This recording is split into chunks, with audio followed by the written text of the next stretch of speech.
এ মার কাছে এই টাকলে বলে বদনা এ ভাবি বলে বদনা এ দাদি বলে বদনা নানি বলে বদনা।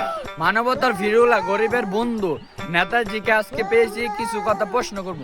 চলো নেতাজি, এত মার্কা থাকতে আপনি কেন বদনা মার্কা দাঁড়াইছেন? খুব সুন্দর একটা প্রশ্ন। এই কষ্টের কথা মনে হলে কত মানুষ আমি টিভিতে দেখেছি, ভারতের জমিনে কত মানুষ নদীর পাড়ে হেগে উঠে যায়, বদনার অভাবে সূর্য দিতে পারে না, ঘরে যাওয়ার পরে গুয়ের গন্ধে তার বউ পিছা দিয়ে বাইরে তারা নদীর মধ্যে গোসল করায়। আমি এমন একটা মার্কা লয়ে দাঁড়াইছি, যদি আমি কখনো পাস করতে পারি প্রত্যেকের ঘরে ঘরে আমি একটা একটা করে বদনা দেবো।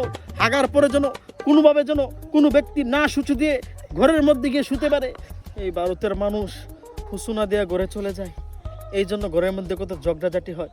তাই আমি মনে মনে ভেবেছি, আমি যদি নির্বাচনে জয়যুক্ত হতে পারি, তাহলে ভারতের প্রত্যেকটি ঘরে ঘরে আমি এক একটি করে আরএফএলের বদনা উপহার দেবো।